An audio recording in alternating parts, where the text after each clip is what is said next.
Ah, c'est punchy ce matin, plein de force, plein de sagesse, plein de grandeur, notre Dieu.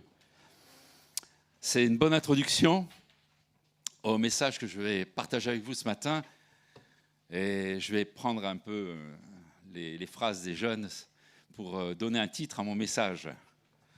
J'ai la haine.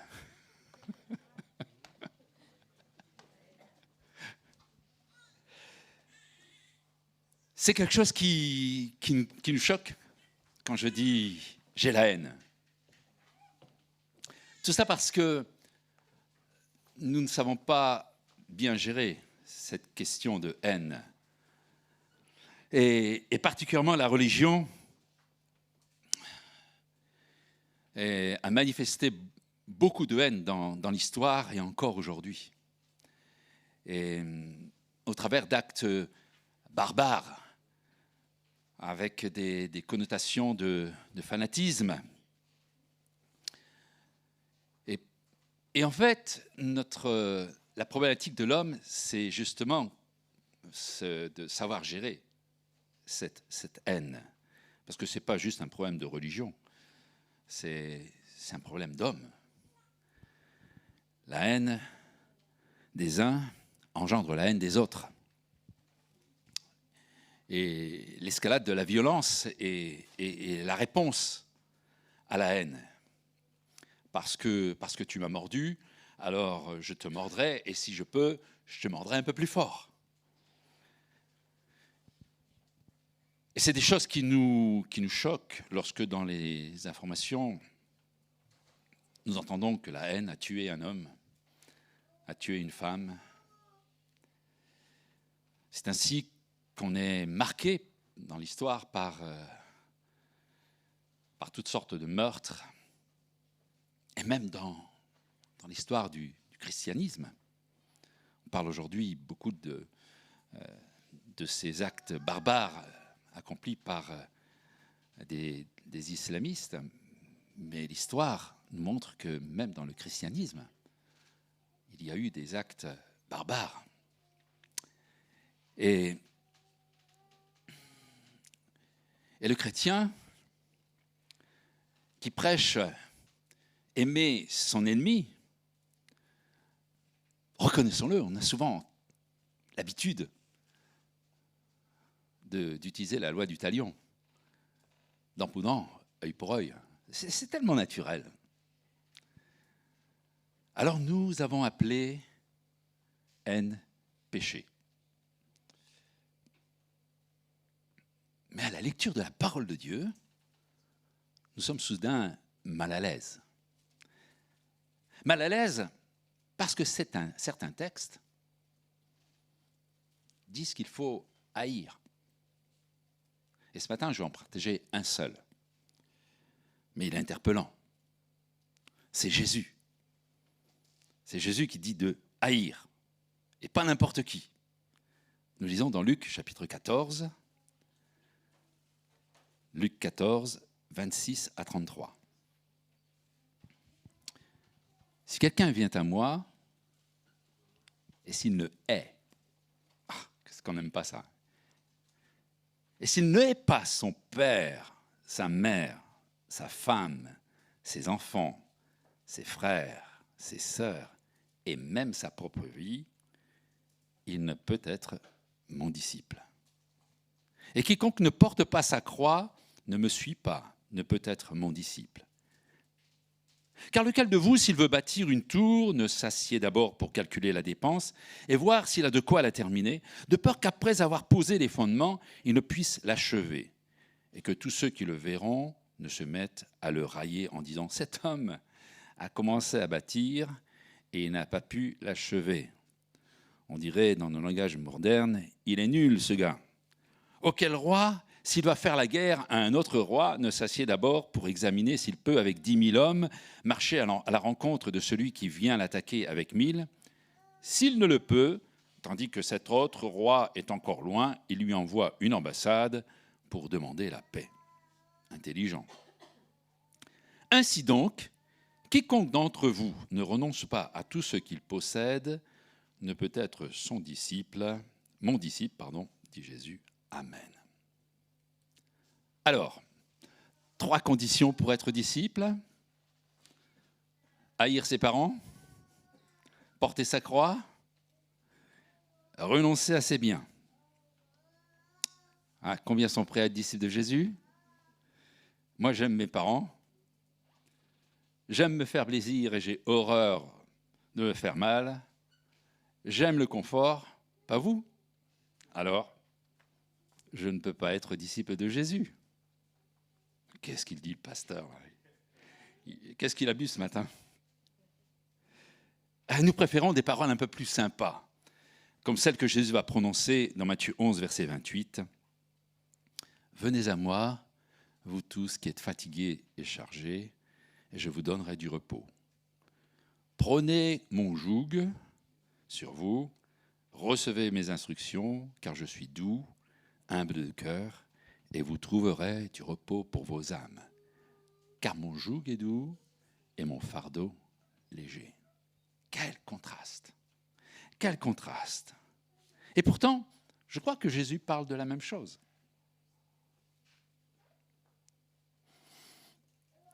En disant, je vous demande, c'est de prendre ce fardeau doux et léger, et cela va vous donner du repos. Alors, on va essayer de comprendre un peu ce que Jésus a voulu dire en disant haïr ses parents, haïr sa femme, haïr ses enfants. Voilà, ces paroles horribles qui... On a envie de dire, attends, Jésus, il n'a pas voulu dire ça, c'est pas possible. C'est pas Jésus, ça. Comment Jésus peut-il prononcer de telles paroles aussi choquantes, aussi contradictoires pour nous par rapport à d'autres passages? La loi ne dit-elle pas qu'il faut honorer ses parents? La loi ne dit-elle pas qu'il faut aimer son prochain? Alors certains ont essayé de modifier ce que Jésus a dit. Et non, c'est pas haïr, c'est ne pas préférer. Alors, en sceptique, j'ai fouillé, j'ai regardé dans la traduction. Et la bonne traduction, c'est bien clair. C'est haïr, être odieux. Bon, je n'ai pas réglé le problème. Hein. Pour l'instant, vous êtes là à dire, mais qu'est-ce qu'on est en train de partager là? Je vous partage la parole de Dieu ce matin.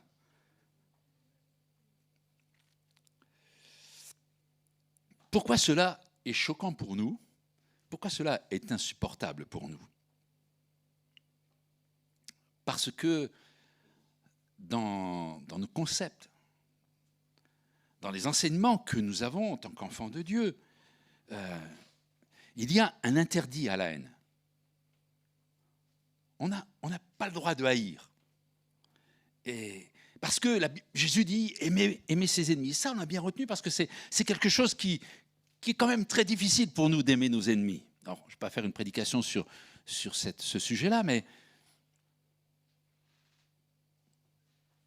ça nous répulse parce que chacun d'entre vous, et moi avec vous, on reconnaît qu'on a parfois eu de la haine. Hein. Et ça nous a poussé à des actes malveillants qu'on s'est reprochés après. Et parfois, pour certains, ça a même été des actes malveillants irréparables. Et quand ces paroles de Jésus viennent vers nous, c'est quelque chose qui nous choque. Parce que nous avons aussi pris cette habitude de mettre un oreiller sur les paroles qui nous gênent. Et on ne veut pas les confronter à nos réalités. Parce qu'il nous semble que là, Jésus, il va un peu trop loin, il se contredit. Et je vais vous choquer ce matin. Je vais vous choquer, et je sais que si on reprenait cette phrase que je vais dire dans quelques instants, sortie de son contexte, ça pourrait me créer des gros problèmes. Mais je vais quand même vous le dire ce matin parce que je veux aussi vous interpeller. La haine n'est pas un péché. La haine n'est pas un péché. C'est ce que nous faisons avec la haine qui peut se traduire en péché.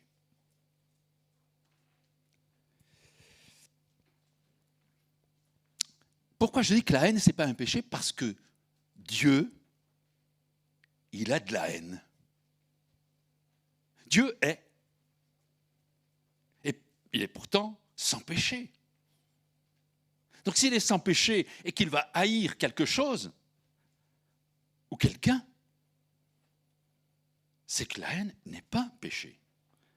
On peut lire plusieurs passages dans Psaume 11, verset 5, on pourrait en lire d'autres.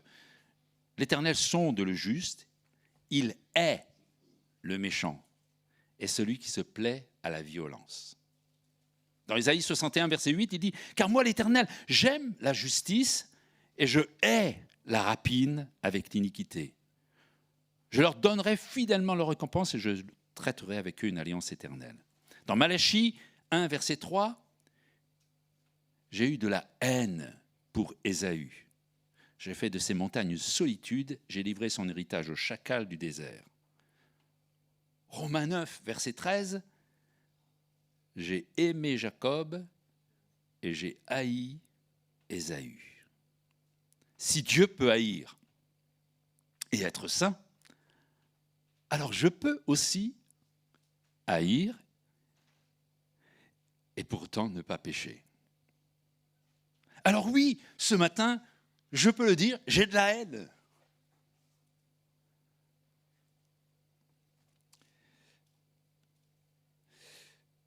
Peut-être qu'une deuxième phrase va être aussi choquante pour certains d'entre nous. Mais si la haine n'existe pas, l'amour n'existe pas non plus. La haine et l'amour sont indissociables. Si j'aime une chose, je hais et je déteste son contraire. Si j'aime le juste, je déteste l'injustice et l'injuste et le méchant. S'il existe des degrés dans l'amour, alors il existe des degrés dans la haine. J'aime un peu, beaucoup, passionnément, pas du tout. Alors je peux haïr aussi un peu, beaucoup, passionnément, et pas du tout. Tenez, Jean 3,16, vous connaissez bien. Dieu a tant aimé le monde qu'il a donné son Fils unique afin que quiconque croit ne périsse pas, mais qu'il ait la vie éternelle. Nous connaissons ce passage et nous disons « Alléluia, qu'est-ce qu'il est beau, Seigneur, merci pour ton amour. » Moi, je ne comprends pas que vous acceptez cette phrase-là comme ça aussi facilement. Réfléchissons dans cette logique humaine. Si Dieu a tant aimé le monde et donné son Fils à la mort sur la croix, alors Dieu aime plus le monde que son Fils. Si Dieu a donné son Fils pour une mort affreuse, ça veut juste dire que Dieu n'avait pas beaucoup d'attention pour lui, à tel point qu'il n'a même pas répondu à sa prière, dit s'il y avait une autre solution, Dieu. Allez, honnêtement, Dieu préférait qui? Jésus son Fils ou le monde pécheur? Dieu a donné son Fils et il a permis même que son Fils Jésus soit vendu pour quelques pièces d'argent. Dites-moi, qui Dieu préfère? En fait, dans notre bonne compréhension de l'amour et de la haine, on pourrait penser dans cette manière de voir que Dieu nous a tellement aimés qu'il a haï Jésus gravement. C'est comme ça que nous, on voit la haine et l'amour. Pourtant, Dieu a vraiment, vraiment haï le monde pécheur. Et il a vraiment, vraiment mis tout son amour en Jésus, son Fils bien-aimé. Rappelez-vous, alors qu'il sortait des eaux du baptême, cette voix qui tendait du ciel, qui dit « Celui-ci est mon Fils bien-aimé, en qui j'ai mis toute mon affection. »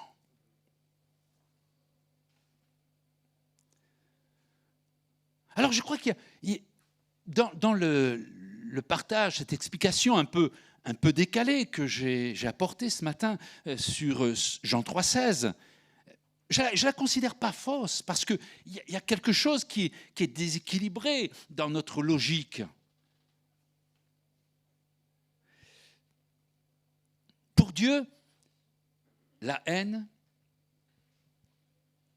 ne produit pas la vengeance, ni la rupture, mais une volonté de restaurer l'amour véritable.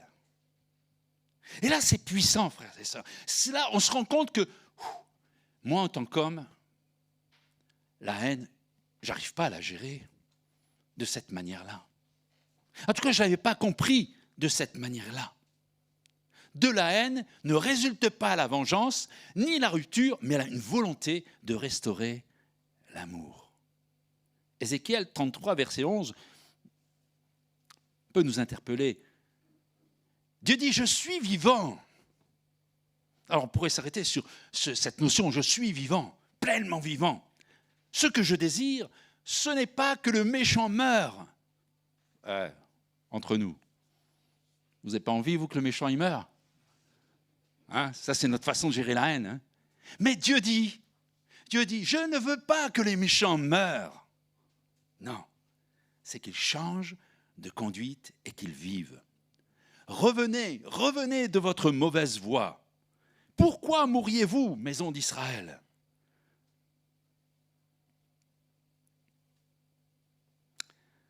De cet amour-là, de cet amour qui sait gérer la haine, résulte quelque chose d'excellent. Le résultat de la croix.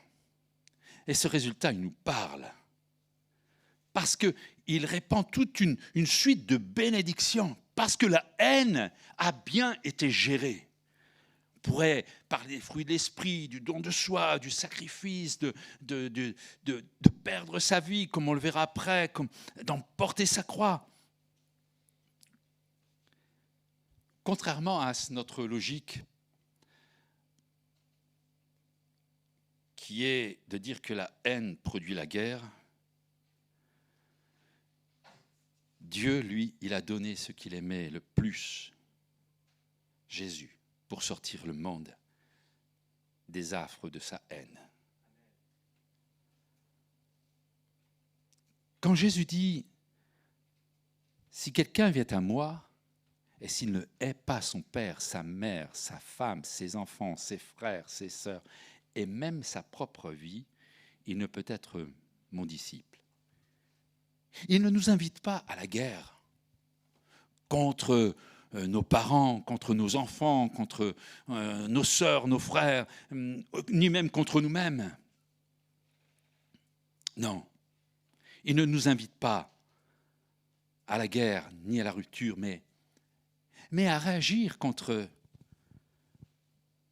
quelque chose d'autre. Finalement, d'avoir une haine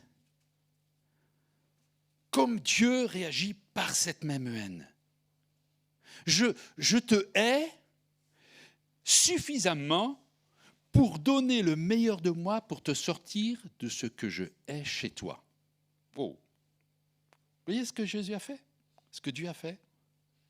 Je vais te haïr suffisamment pour donner le meilleur, ça va me booster, ça va me donner de l'énergie, ça va me donner un désir ardent de tout faire pour que ce qui en toi produit la haine en moi puisse être changé.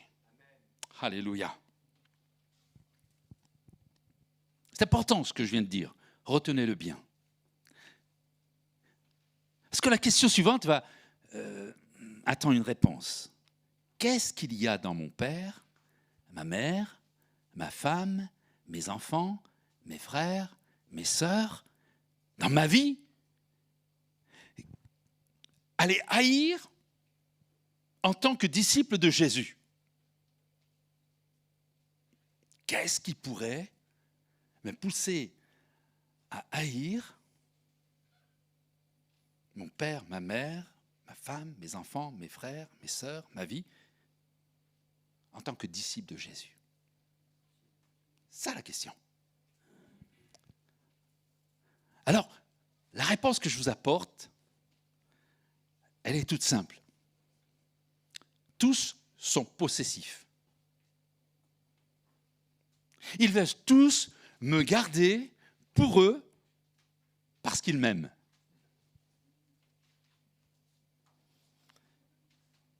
Et en fait, ma haine sera contre leur volonté de me garder pour eux. Je vais dire autrement, de me posséder.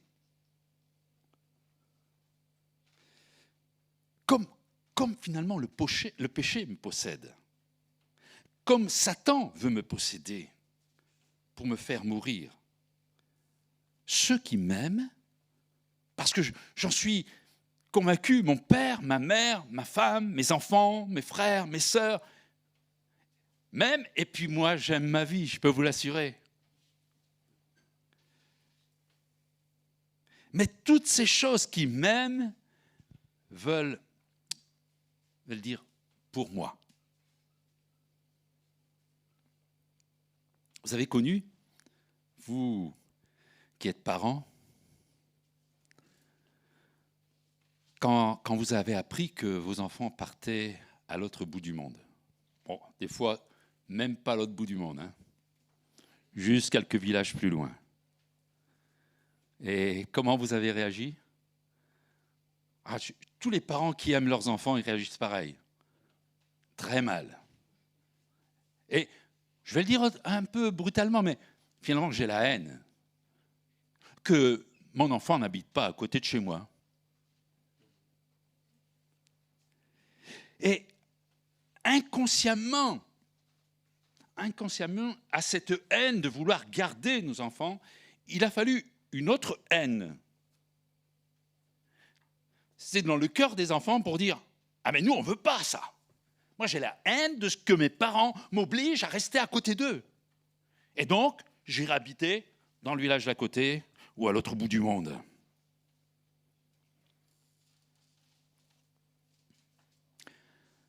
Quand un enfant engage une rupture avec ses parents, il faut une certaine dose de haine. Sinon, la rupture ne se produit pas. Quand Dieu dit « l'homme quittera son père et sa mère et s'attachera à sa femme, ils deviendront une seule chair ». On prononce souvent ces paroles un peu à la légère, en disant « oui, c'est normal ». Oui, mais ça n'empêche, en tant que parent, de grandes souffrances dans le cœur. Je me souviens personnellement, nos enfants ont quitté le foyer parental assez rapidement, tous les deux. Ils se sont mariés. Et mon épouse et moi, nous sommes retrouvés soudain dans une maison vide. Et je me souviens ce jour où nous étions à table, tous les deux, l'un en face de l'autre, dans une maison soudain silencieuse. Et je regardais mon épouse et je lui disais, qu'est-ce qui nous arrive? La haine de ce silence, la haine de ne plus avoir nos enfants avec nous. Oh, on ne le dit pas comme ça, au fond de notre cœur. Ça bouillonne. Parce que nous les aimons. Mais aussi parce que nous les aimons, alors nous allons apprendre à vivre autrement. Et quelque part, il y a une autre forme de haine qui va nous faire accepter cette situation-là.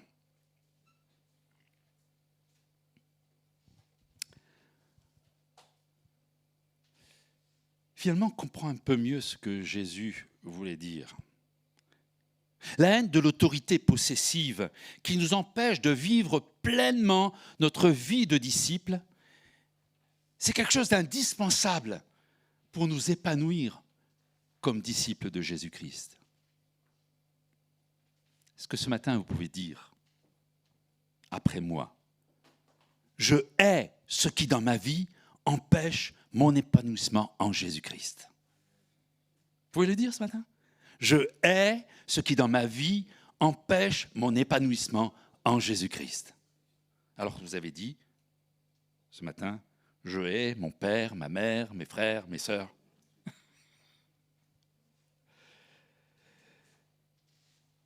Mais c'est impossible autrement. Comme d'ailleurs, il serait impossible, vous qui avez des enfants, de pouvoir laisser partir vos enfants, s'épanouir, construire une famille, avoir des enfants. Il a fallu quelque chose qui vous pousse à ne plus avoir cet amour possessif à moi. Il a fallu que vous subissiez la haine de cette autorité parentale possessive. Et ce n'était pas facile. La seconde phrase choc que Jésus prononce pour définir les conditions pour être reconnu disciple de Jésus-Christ, c'est « Quiconque ne porte pas sa croix ne me suit pas et ne peut être mon disciple. » Alors là, il y a des belles interprétations où on dit « Ah oui, il faut porter nos épreuves sur nos épaules, et plus les épreuves sont lourdes, et plus le ciel s'ouvre. » Je ne sais pas où on a lu ça dans la parole de Dieu. Hein.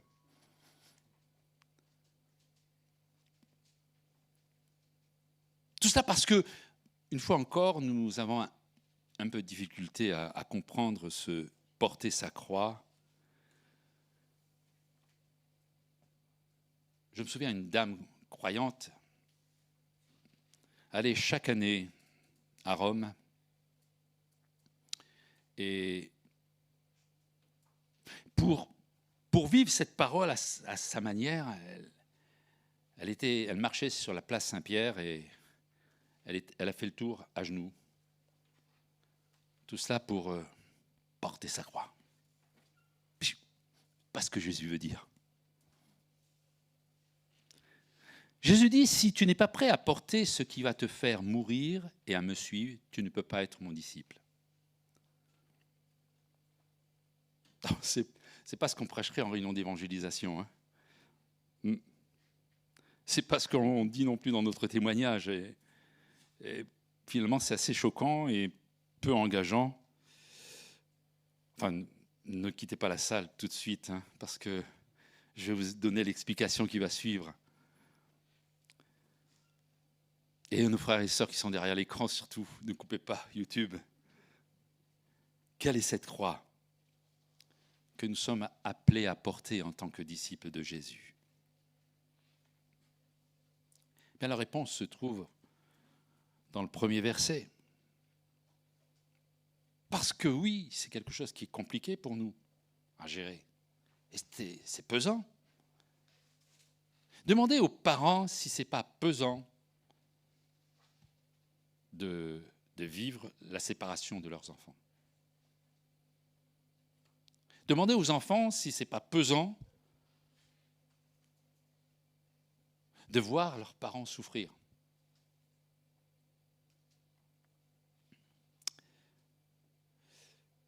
Oui, la réponse est dans ce premier verset que nous avons lu. Je hais ce qui dans ma vie empêche l'épanouissement de ma vie de disciple. Et notre croix, c'est de haïr toutes les autorités possessives qui pourraient nous empêcher de vivre une véritable communion en Jésus-Christ.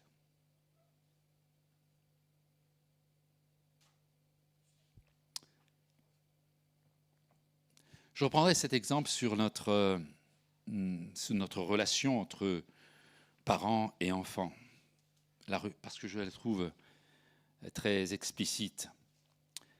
Si la rupture avec nos enfants, parce qu'ils ont trouvé quelqu'un qu'ils aiment plus que nous, c'est horrible ça, hein? Mes enfants ont trouvé un conjoint qu'ils aiment plus que moi, au point qu'ils se séparent de moi. C'est douloureux. Mais on s'en remet, hein? Alléluia.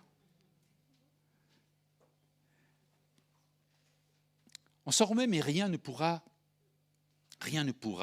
guérir la séparation. Nous vivrons chacun avec avec ses souffrances sur nos épaules. Que ce soit parents ou même que ce soit enfants, sans que vraiment on se le dise, parce que c'est la vie, parce qu'il y a autre chose de plus grand dans tout cela, mais au fond de nos cœurs, il y a quelque chose qui nous fait souffrir, parce qu'il y a une rupture, une séparation. Et on pourrait le traduire en une haine de cette rupture. Et on va travailler avec ça, on va vivre avec ça et on va transformer cette haine. En tant que parent, et je veux plus parler en tant que parent ce matin, c'est que même si j'ai la haine de cette rupture, il y a quelque chose de beaucoup plus puissant qui va faire que cette haine de cette rupture, je vais la transformer en amour. Et cet amour, il va être croissant, débordant, parce que la famille va s'agrandir, les soucis vont augmenter, les combats vont augmenter, la haine va augmenter, mais en fait, la manière dont je vais gérer cette haine, elle va se transformer en amour. Et je peux vous assurer, j'aime mes enfants, j'aime mes petits-enfants, mais ça empêche qu'il a fallu gérer cette dimension de haine. Et si on ne sait pas gérer ces choses-là, alors il y a des complications. Il y a des conflits qui ne seront jamais réglés. Il y a des ruptures. Il y a des parents qui ne voient plus leurs enfants et des enfants qui ne voient plus leurs parents. Parce que on n'a pas réussi à transformer la haine en amour. On n'a pas su gérer cette haine et on a créé une haine encore plus grande. Parfois des parents possessifs, fusionnels, pour qui la rupture est dramatique au point où ils ne peuvent pas le vivre, ils vont créer des problèmes énormes dans le couple de leurs enfants et dans leur couple. Parce qu'ils ne sauront pas gérer cette haine qui est dans leur cœur. Alors, on comprend mieux, que l'on veuille ou non, c'est une croix. C'est pesant. C'est quelque chose que nous allons porter, et particulièrement dans notre relation avec Dieu. En tant que disciples de Jésus-Christ. Si j'aime ma vie, et si cet amour pour ma vie me possède, il n'y a pas de place pour Jésus. Il n'y a pas de place pour Dieu. Parce que je m'aime tellement. Et je vais tout faire pour moi, pour ma vie, pour ma personne. Et je serai l'homme le plus malheureux du monde parce que je n'arriverai jamais à satisfaire tout le moi. Et certainement que je passerai par des temps de profonde dépression et même de me dire, comme certains le disent, mais à quoi sert-il de vivre ? Parce que je n'arrive pas à gérer toutes les aspirations du moi.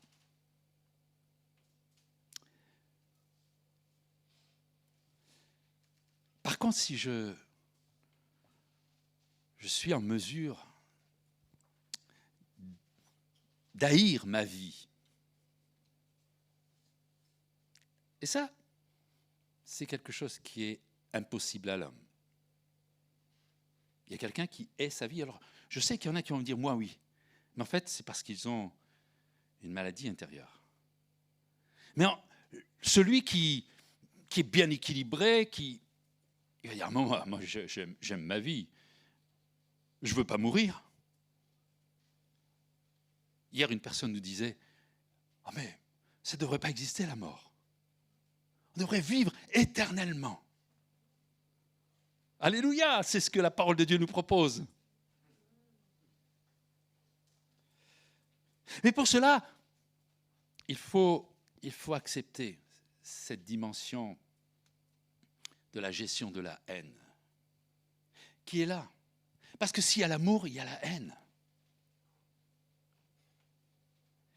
Et comme Jésus est mort sur la croix, et que c'est d'une part une souffrance, et d'autre part une bénédiction.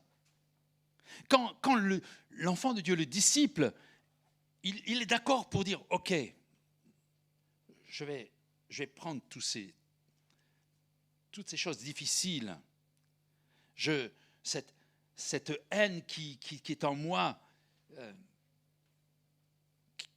contre moi-même, qui est insupportable. Parce que pour arriver à donner son cœur à Jésus et donner toute sa vie, il faut se haïr soi-même. Et ça, c'est ingérable pour nous.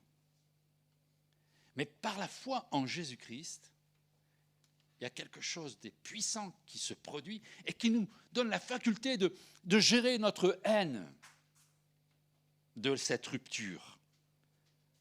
Alors c'est quelque chose qu'on va porter toute sa vie parce que la Bible traduit en nouvelle naissance et en vieille nature. Et vous savez, vous et moi, que notre vieille nature, elle veut toujours ressurgir. Je vais le traduire autrement, c'est qu'on a toujours envie de s'aimer beaucoup.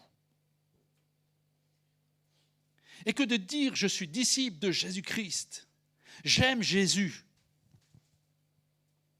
et je m'aime moi, c'est incompatible. Soit tu aimes Jésus, soit tu t'aimes toi. D'ailleurs, ça a été notre problème, j'allais dire c'est mon problème.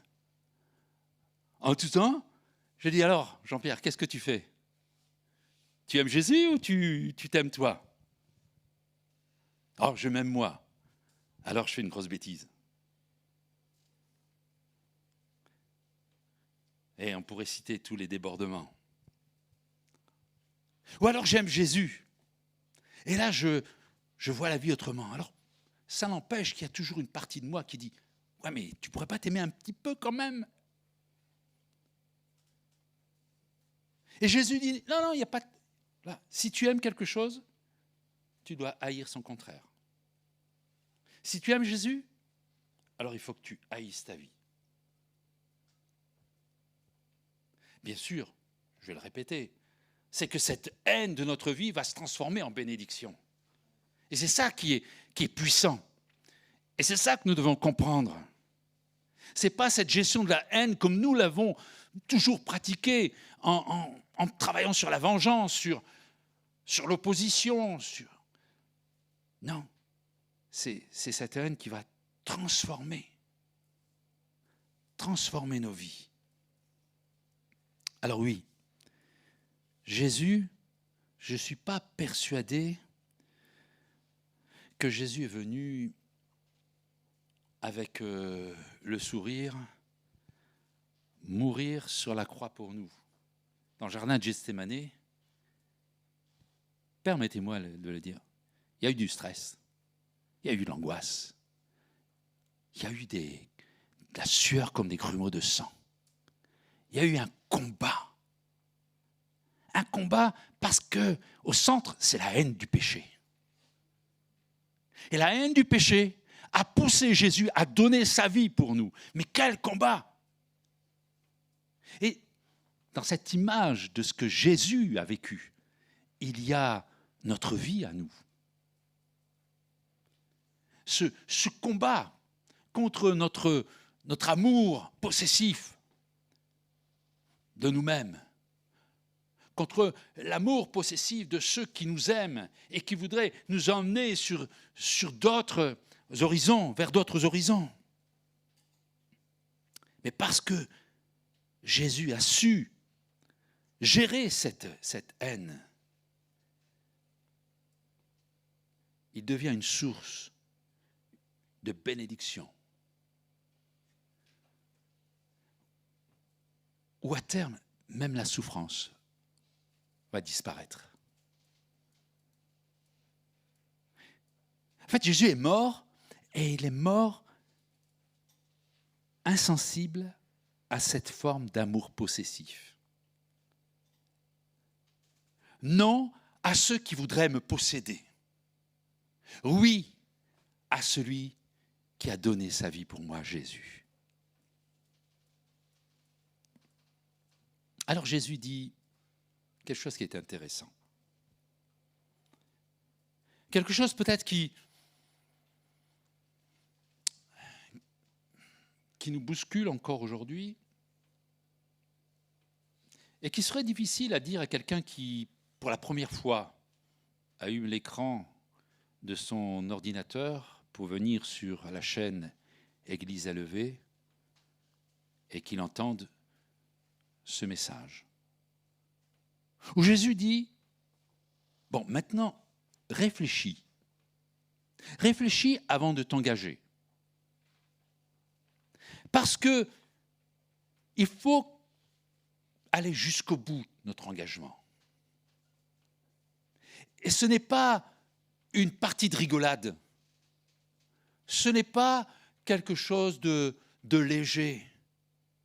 C'est quelque chose qui parle d'un poids éternel de gloire. Et à ce poids éternel de gloire, il y a un poids un fardeau d'un engagement puissant.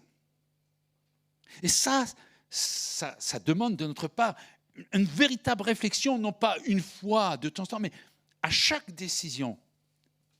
Qu'est-ce que je hais et qu'est-ce que j'aime? Qu'est-ce qui prend la première place et qu'est-ce qui prend la dernière place? Et Jésus dira cette belle parabole, on dira voilà, très pratique. Lequel de vous, s'il veut bâtir une tour, ne s'assied d'abord pour calculer la dépense et voir s'il a de quoi la terminer, de peur qu'après avoir posé des fondements, il ne puisse l'achever, et que tous ceux qui le verront ne se mettent à le railler, en disant « cet homme a commencé à bâtir et n'a pu achever ». Ou quel roi, s'il va faire la guerre à un autre roi, ne s'assied d'abord pour examiner s'il peut, avec 10 000 hommes, marcher à la rencontre de celui qui vient l'attaquer avec 20 000. S'il ne le peut, tandis que cet autre roi est encore loin, alors il envoie une ambassade pour éviter la guerre et demander la paix. Ainsi donc, quiconque d'entre vous, d'entre nous, ne renonce pas à tout ce qu'il possède, ne peut être mon disciple. C'est encore une fois choquant. Devenir disciple, être disciple de Jésus-Christ, c'est juste puissant. Puissant en fruits. Je crois qu'une vie d'enfant de Dieu, c'est une vie productive. Elle porte du fruit. Mais pour cela, il faut vivre disciple jusqu'à la fin. Parce que quand on commence à construire quelque chose et qu'on ne va pas jusqu'au bout, c'est comme si on détruisait ce qu'on avait déjà construit. Et non seulement d'aller jusqu'au bout, donc jamais abandonner, et puis ni murmurer à la première difficulté. Parce que porter une croix, porter ce fardeau de cette haine qui doit se transformer en amour, c'est quelque part contre nature et il y aura des choix difficiles à faire dans notre vie.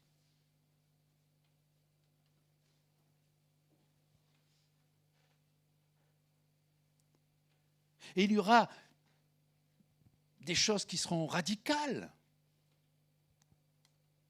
Le peuple d'Israël, j'aime bien l'histoire du peuple d'Israël parce qu'elle nous enseigne sur notre condition de ce que nous sommes.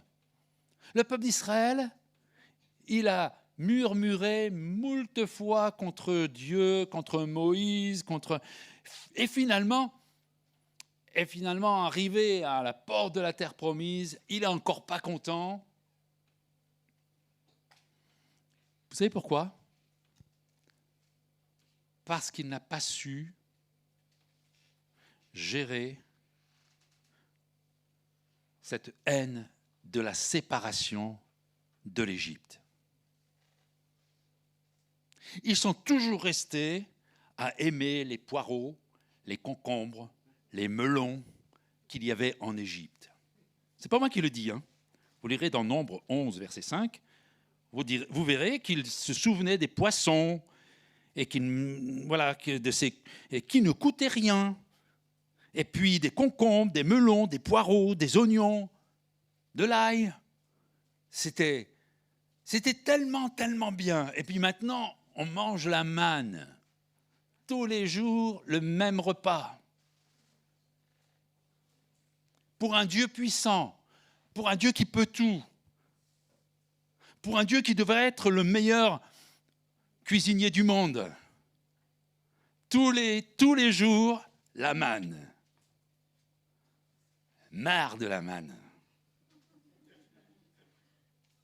Vous imaginez ça, vous? Je suis sûr qu'on serait tous en train de râler, en bon français.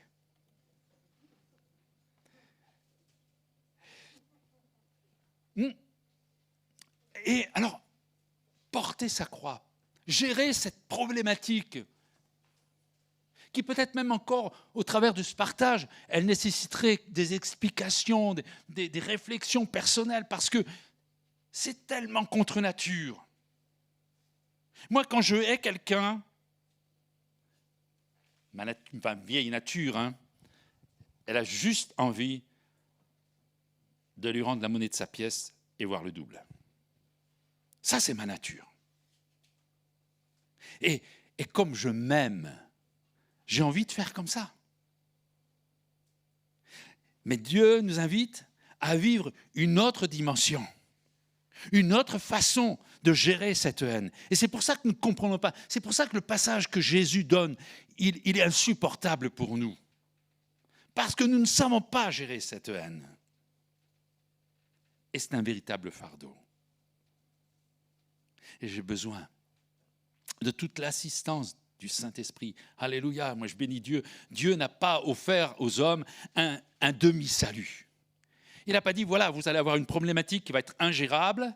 D'ailleurs, quand je vais vous dire ce qu'il faut faire, vous n'allez pas comprendre et que ça va vous choquer. D'ailleurs, tous les hommes qui ne connaissent pas Jésus, qui ne connaissent pas Dieu, lorsqu'ils lisent ce passage-là, ils sont juste choqués. Et nous aussi, nous avons été choqués. Mais avec cette difficulté, Dieu donne la possibilité de nous en sortir. Il donne les clés, il donne sa puissance. Et il dit, vous êtes capables. Vous êtes capables d'être ces vrais disciples, de pouvoir vivre et travailler sur cette haine qui est en vous pour la transformer en amour, comme moi j'ai haï. Et parce que j'ai haï, j'ai transformé, j'ai aimé. Et vous savez pourquoi c'est difficile pour nous? Parce qu'il y a beaucoup de bonheur à s'aimer soi-même. Et c'est pour ça que c'est lourd. Il y a beaucoup de bonheur à avoir cet amour, à vivre cet amour possessif. Demandez à tous vos enfants, ils aiment bien être chez vous. Ils rentrent à la maison, papa, maman nous embrassent, ils nous ont préparé le repas, le lit est fait, le ménage est fait, tout est bien, on rentre, l'enfant rentre, il s'assoit, et puis il s'habitue tellement à faire ça qu'il apprend à faire la vaisselle quand il quitte la maison. Et on aime bien cet amour possessif. Vous n'êtes peut-être pas d'accord avec moi? On aime bien quand on est pris par ces choses-là. Il y a toujours une part de bonheur dans un amour possessif reçu, mais c'est un véritable esclavage.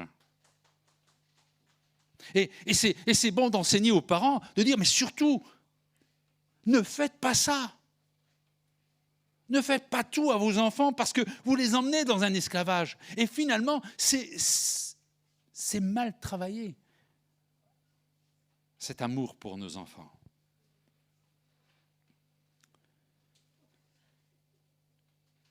Le disciple de Jésus, c'est un homme ou une femme libre.